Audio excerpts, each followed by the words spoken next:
Hello बच्चों।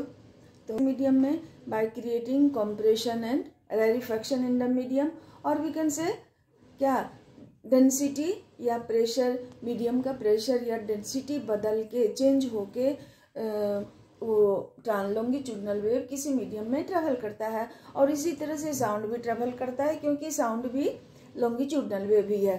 अब transverse wave, तो ट्रांसवर्स वेव ट्रेवल करता है किसी मीडियम में किस तरह से, by creating crest and trough, elevation और हम इन द मीडियम। सो आज मैं आपको दिखाने जा रही हूँ लॉन्गिट्यूडनल और ट्रांसवर्स वेव का डिमोन्स्ट्रेशन।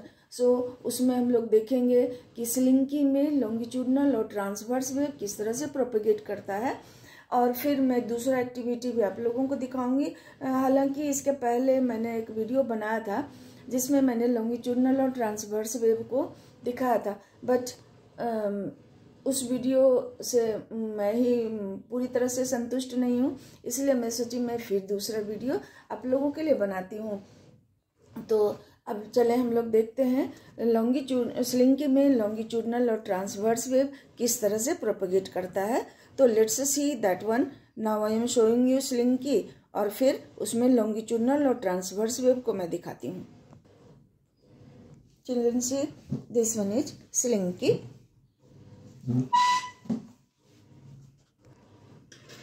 ये हमारा बच्चों स्लिंकी है, ये देख रहे हो ना, इसका ये ओरिजिनल शेप है। ठीक, अब इसको मैं अपनी ओर थोड़ा सा खींचती हूँ, इसके शेप में चेंज देखती हूँ, और आप लोग भी समझ सकते हो कि ये स्लिंकी कितना वो फ्लेक्सिबल होगा, इसका टर्निंग्स कितना फ्लेक्सिबल होगा कि इसको थोड़ा सा खींचने पर भी इसके शेप में चेंजिंग हो जाता है।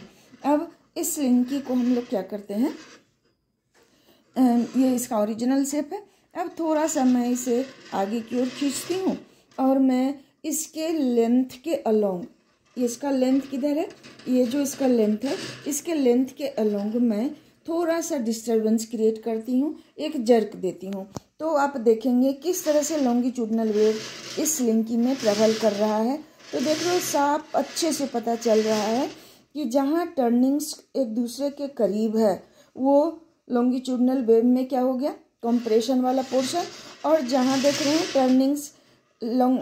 टर्निंग्स दूर दूर होगा वो रेरिफेक्शन वाला वो प्लेस होगा। तो इस तरह से हम क्या देखते हैं कि टर्निंग ये वाला चीज वहाँ नहीं जाता है दूसरे एंड तक, बल्कि क्या जाता है, डिस्टर्बेंस जाता है। इस तरह से हम लोग कह सकते हैं कि स्लिंकी में भी जिसमें कि लॉन्गिट्यूडनल वेव अभी हम प्रोड्यूस कर रहे हैं, उसमें भी सिर्फ एनर्जी ट्रेवल करता है एक जगह से दूसरे जगह, मॉलिक्यूल्स ऑफ मीडियम नहीं ट्रेवल करता है। और इसी तरह से साउंड भी एक जगह से दूसरे जगह ट्रेवल करता है। ठीक ना, अब हम लोग देखते हैं वो ट्रांसवर्स वेव स्लिंकी में। अब इस स्लिंकी का लेंथ इधर है। अब इसमें हम इसके परपेंडिकुलर डायरेक्शन में एक जर्क देते हैं। ठीक, देखिए ये जर्क देख रहे हो ना, जब हम लोग इस तरह से जर्क दिए तो क्या देखते हैं, इसमें हम्प क्रिएट हुआ, और वो हम फिर डिप्रेशन भी क्रिएट करते हुए हम डिप्रेशन देख रहे हैं। इस तरह से डिप्रेशन और हम्प के थ्रू इसमें ट्रांसवर्स वेव क्रिएट हुआ। और इस समय हम लोग क्या देखें कि लेंथ के अलोंग डिस्टर्बेंस प्रोपगेट किया, लेकिन इसका टर्निंग परपेंडिकुलर डायरेक्शन में मीन पोजीशन के दोनों ओर ऑसिलेट करके वेव को एक छोर से दूसरे छोर तक पहुंचाया। इस तरह से बच्चों मैं अब कंफर्म हो सकती हूँ कि you would have understood longitudinal and transverse wave and its propagation through the slinky or any medium. So let's see another activity for this one. Children, now again I am showing you longitudinal and transverse wave by another activity. दूसरे activity से मैं फिर से आप लोग को longitudinal और transverse wave दिखाती हूँ। यहाँ देखिए, हमने कुछ बॉल को एक धागे से बांध के लटका दिया है। देख रहे हैं, ये थोड़ा सा ऑसिलेट कर रहा है, मेरे से ही हिल गया। तो अब देखिए, आपको लॉन्गिट्यूडनल वेव दिखाती हूँ कैसे। मैं एक बॉल को, सपोज इस बॉल को मैं इसके स्ट्रिंग के लेंथ के अलोंग इधर उसको थोड़ा सा मैं खींच के छोड़ देती हूँ। तब आप देखेंगे कि स्ट्रिंग से जो डिस्टरबेंस दूसरे छोर तक जाएगा और बॉल का मूवमेंट किस डायरेक्शन में होता है, जो कि रिप्रेजेंट करेगा लॉन्गिट्यूडनल वेव को और कंप्रेशन एंड रैरेफैक्शन को। तो हम लोग देखते हैं।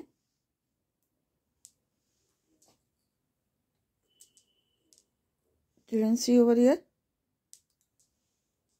तो ये थोड़ा सा लिपट जा रहा है। तो over here all the balls are moving along the direction of propagation of wave, means along the length of the string। ठीक है। तो यहाँ जो वेव का प्रोपगेशन हुआ, डिस्टरबेंस का प्रोपगेशन हुआ, तो इस तरह के प्रोपगेशन को हम लोग कहते हैं लॉन्गिट्यूडनल वेव। और देख रहे हैं ना, कंप्रेशन जैसा सिचुएशन यहाँ हो गया। और जो दूर दूर बॉल है वो रैरेफैक्शन को रिप्रेजेंट करता है। अब आप लोग को मैं इसमें दिखाती हूँ ट्रांसवर्स वेव का प्रोपगेशन।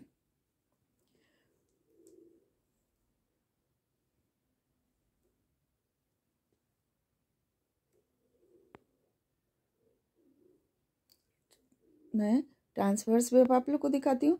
अब देखिए, ऑल्दो बॉल ऑसिलेट ही कर रहा है, इसे रेस्ट में होना चाहिए था इस एक्टिविटी के पहले, लेकिन मैं फिर भी आपको दिखाती हूँ कि इस बॉल को हम आगे की ओर धागे के स्ट्रिंग के लेंथ के परपेंडिकुलर डायरेक्शन में मैं इसे खींच कर छोड़ देती हूँ।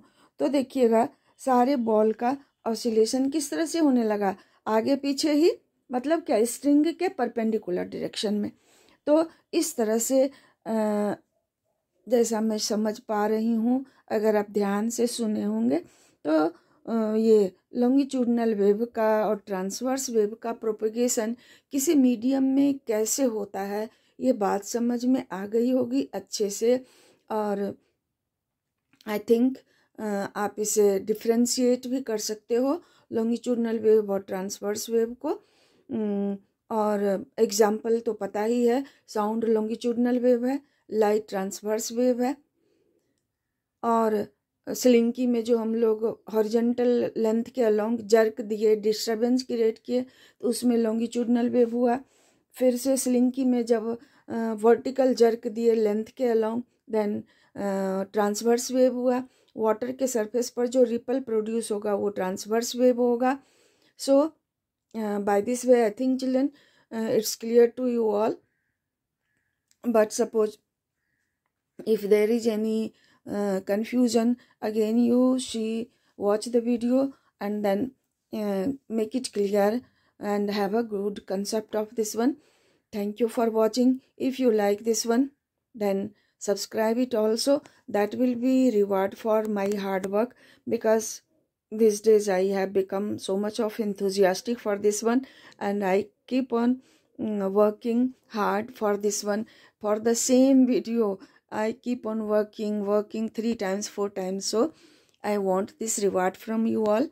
So thank you for watching, children.